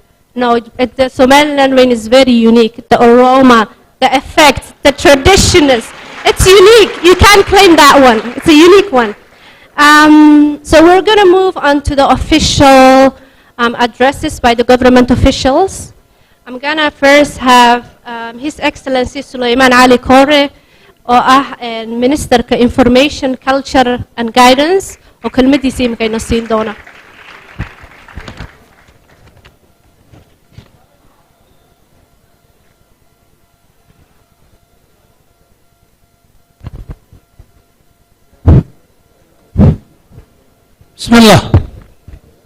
بسم الله الرحمن الرحيم والصلاة والسلام على أشرف المرسلين سيدنا نبينا محمد عليه الصلاة والسلام. مدحوينة كحيانك جمهورية الصومالي الآن كلها وزير هذا وزيرك iyo madaxda ka socota dalka aynu jaar ka nahay maayarka Hargeysa safaaradaha iyo dhammaan dadka sharafta leh ee ka soo qayb galay waxaan idinku salaamayaa salaanta islaamka assalaamu calaykum waraxmatullaahi wabarakaatu. sharaf weyn bay noo tahay kulligeen inaynu isugu nimaadno xafladan qiimaha badan oo uu soo abaabulay oo aan u mahadnaqayo gudoomiyaha jaamac muuse jaamac. waxaan kelmad ka oranayaa qaabka dhaqanka ee Somaliland iyo dalalka dariska. waxaynu u baahannahay inaynu noqonno dad wax iska faa'iida haddaynu nahay Somaliland gudaheeda iyo haddaynu nahay dadka dariska ah ee Djibouti iyo Ethiopia ay ugu horeeyaan. waxaan qirayaa dalka Djibouti 20 sanadood ugu dambeeyay inuu xagga dhaqanka iyo af Soomaaliga uu horumar weyn ka sameeyay. mararka qaarkoodna la oran karo wuxuu hadda u noqday inuu horumar ballaaran xagga af Soomaaliga isagoo lagu dhaliili jiray inay af Soomaaliga hadda una runtii aan ugu mahadnaqayo madaxweynaha Djibouti oo aad iyo aad uga qayb qaatay horumarinta dhaqanka iyo afka Soomaaliga aad baan ugu mahadnaqaya.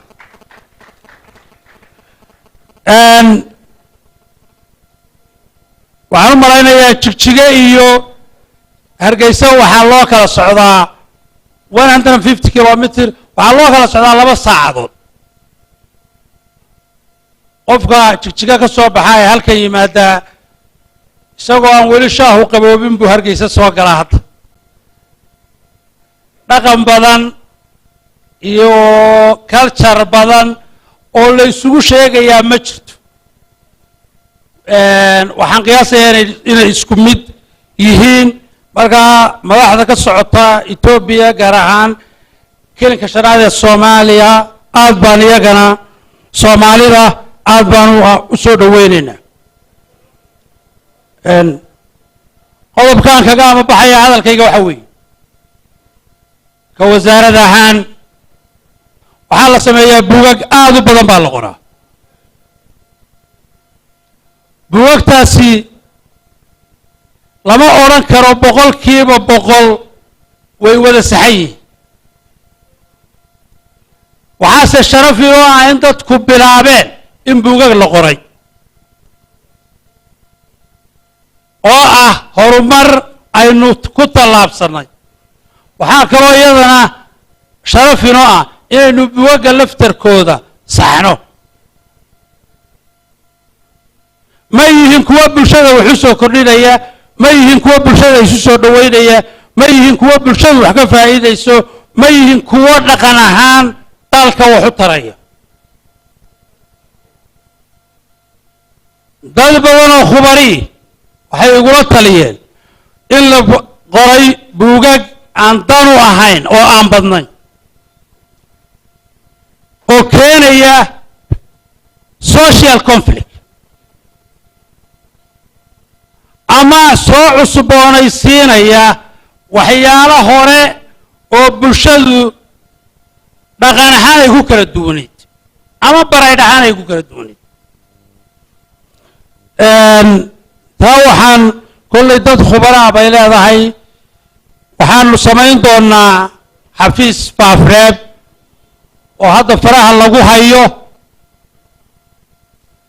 oo xafiiska aanu isleenahay waxaad isugu geystaan dad khubaraa oo sixi karaa qoritaanka buugagta la sii daynayo oo bulshada lagu soo dhex daynayo. ma yihiin kuwii faa'iidada u lahaa, mise waxbaa lagu dari karaa, mise waxbaa laga jari karaa.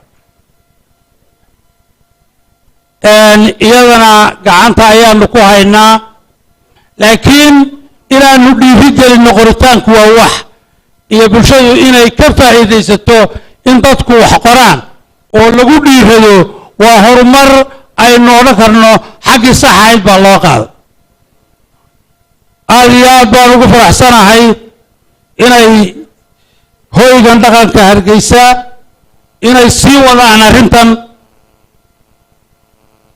waxaanuna ka wada shaqayn doonaa inaanu helno qaab aanu u saxno wixii khaldan, wixii wanaagsanna aanu isla taageero.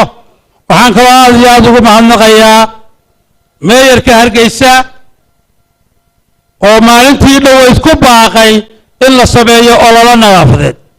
maadaama aan ahay afhayeenkii xukuumadda, waxaan qof kasta oo muwaadina oo reer Somaliland kula talinayaa inuu nadaafadda ka qayb qaato oo uu qof kasta noqdo meeyarka Hargeysa. wasalaamu calaykum waraxmatullaahi wabarakaatu.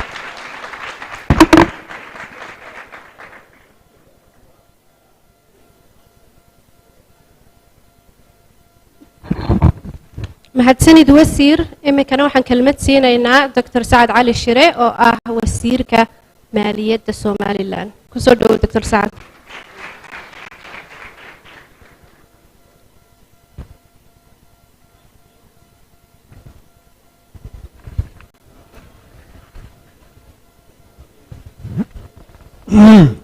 بسم الله الرحمن الرحيم والحمد لله رب العالمين والصلاة والسلام على رسول الله. Your Excellency, the Vice President, Honorable Ministers, Excellencies, Ambassadors, Honorable Mayor, distinguished guests, ladies and gentlemen, all protocols observed, good morning. Assalamu alaikum wa rahmatullahi wa barakatuh. I want to start by welcoming our international guests. Welcome to Hargeisa, the capital of the Republic of Somaliland, a beacon of peace and democracy in Africa. I invite you to enjoy not just this beautiful event, but I would like you to sample the city life and cuisine. I can assure you that you won't be disappointed. Even though the title of the event is Hargeisa International Book Fair, it's in fact more than a book fair. Gathered here we have authors, artists, poets, scholars, producers, politicians, and a wide range of events, which is more than what you have in a typical book fair. Hence, I would suggest that we call it Hargeisa International Culture and Book Festival. I would also suggest that we add an awards component to the fair, like the Booker Prize and Pulitzer Awards, where we can recognize the best authors, poets, and journalists. An annual literary journal will also broaden the scope and the reach of the fair. That's food for thought for future fairs. Ladies and gentlemen, in my opening remarks, I cannot forget to thank the organizers and everyone who supported them in this very challenging endeavor. It takes hundreds of hours to hold an event like this. I want to thank Jama Musa Jama in particular for conceiving the idea of the book fair, promoting the idea and turning it to reality. That requires a lot of commitment and dedication and a flexible mindset when you are a mathematician. Dr. Jama is a mathematician, and the journey from maths or numbers to literature and words must have been difficult. Ladies and gentlemen, if someone asks me today, is there anything Somaliland contributed to the world lately, Hargeisa International Book Fair will be one of the things that will come to mind. The fair is the mother of so many book fairs in the region and beyond. We should explore the possibility of copyrighting it. Free and fair elections in the Horn is another contribution from the Republic of Somaliland. We hope others will follow our good example. And on a serious note, Somaliland has been among the pioneers in the development of fintech in money transfer and mobile money.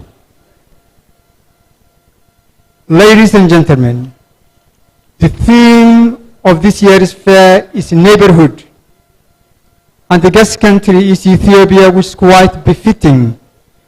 According to the dictionary, a neighbor is a person living next door, and a neighborhood is a district or community within a town or city. They both refer to the physical space, but in my view, neighborhood is more than that. It's multidimensional. You can have neighbors in other spaces other than the physical space, including ethnic space, cultural space, spiritual space, social space, political space, security space, and economic space, among others. These are spaces which we share with Ethiopia. But as we all know, neighbors can be either friendly or quarrelsome. To maintain the good friendly relations we have today with Ethiopia, we need to work on it. Neither party should take it for granted. Cultural exchange and cooperation like the book fair is one of the ways we can ensure good lasting relationship. And finally, ladies and gentlemen, I want to remind you all that 50% of our people cannot read and write. They are peripheral to this beautiful fair. And I would suggest that we give them time and space in future fairs to make them more inclusive and to remind us of unfulfilled duty. Thank you very much.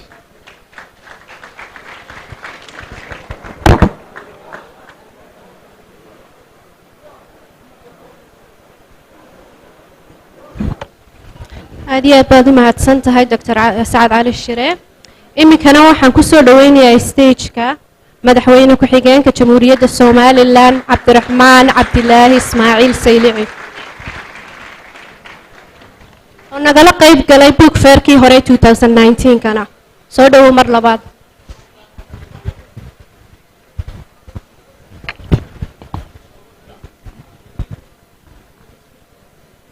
بسم الله الرحمن الرحيم الحمد لله والصلاة والسلام على سيدنا محمد وعلى آله وصحبه وسلم مدنيال يمروين لما مدحت الشرف بدن أوجه الريان مرت الشرف إنه قتي مدي طلق الشاركة جبوتي قامين يسوي سيرة دقن في عيارها دقن كذا ليارها يوتوبيا oo dowladdeegaanka iyo dowladda dhexeba ay ka socdaan iyo dhammaan dowladmaasiyiinta kala duwan ee maanta martida inoo ah iyo marti sharafta kale dhammaantood waxaan leeyahay asalaamu calaykum waraxmatullaahi wabarakaatu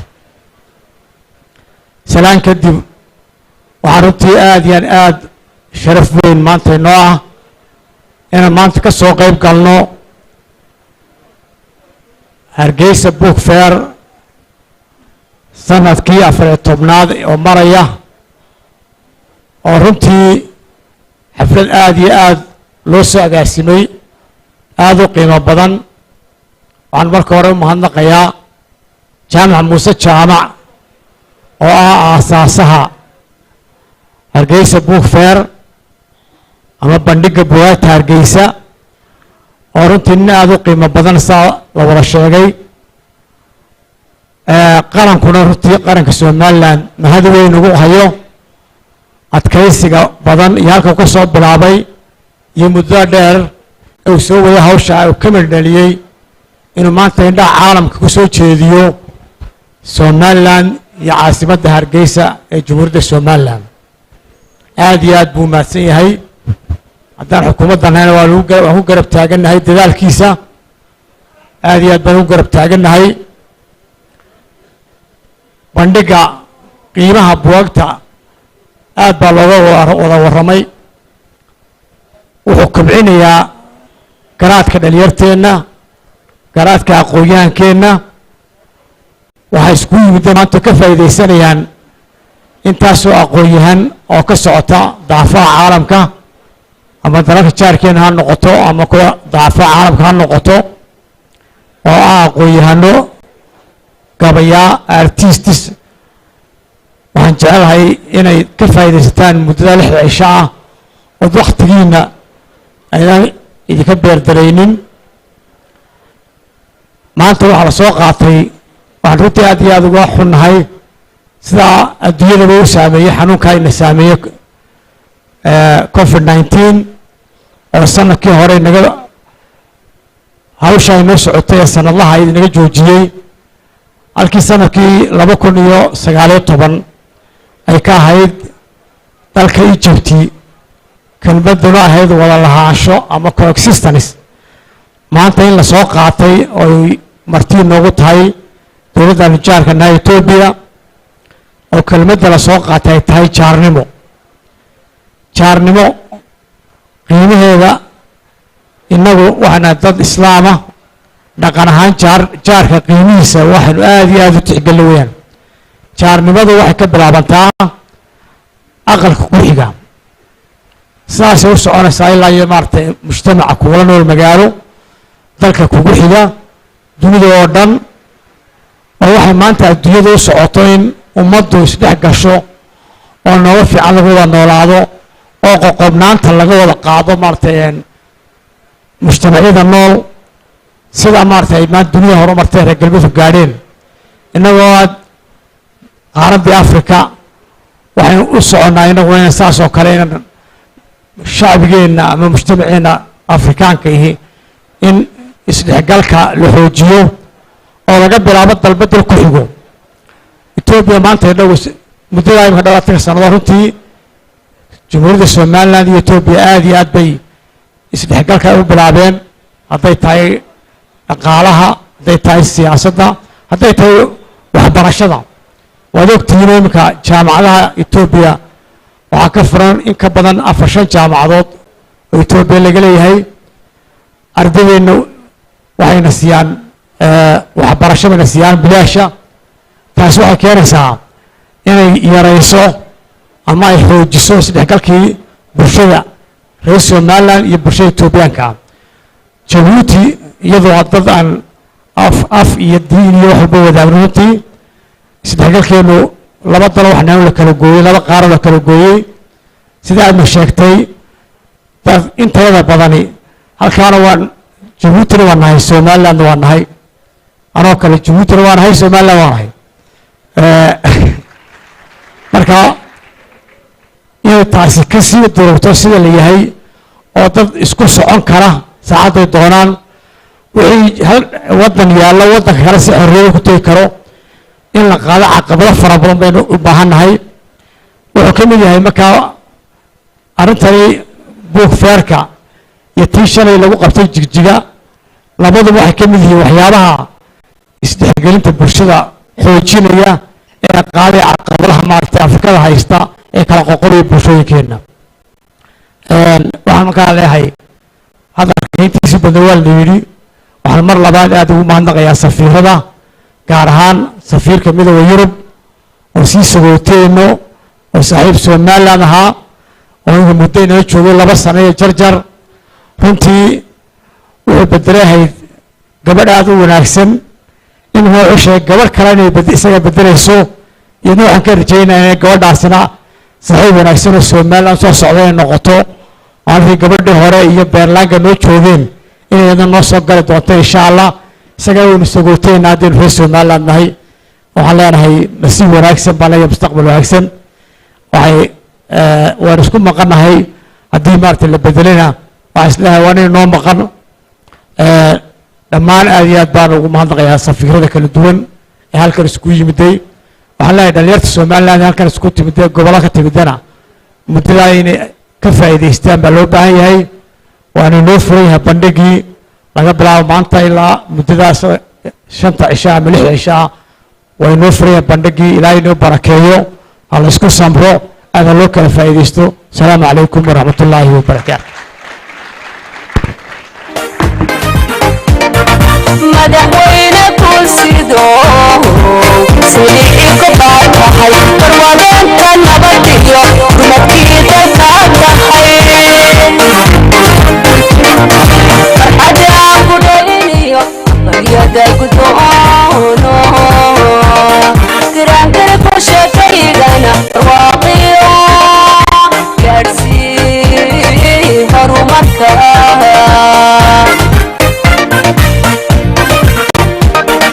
madaxweyne kursido sidii ku tahay barwaaqeynta nabad iyo rumadkii dalka tahay weli may dhammaan waxa baxayuun madaxweyne ku-xigeenka weli may dhammaan ka fadhiya meelihiina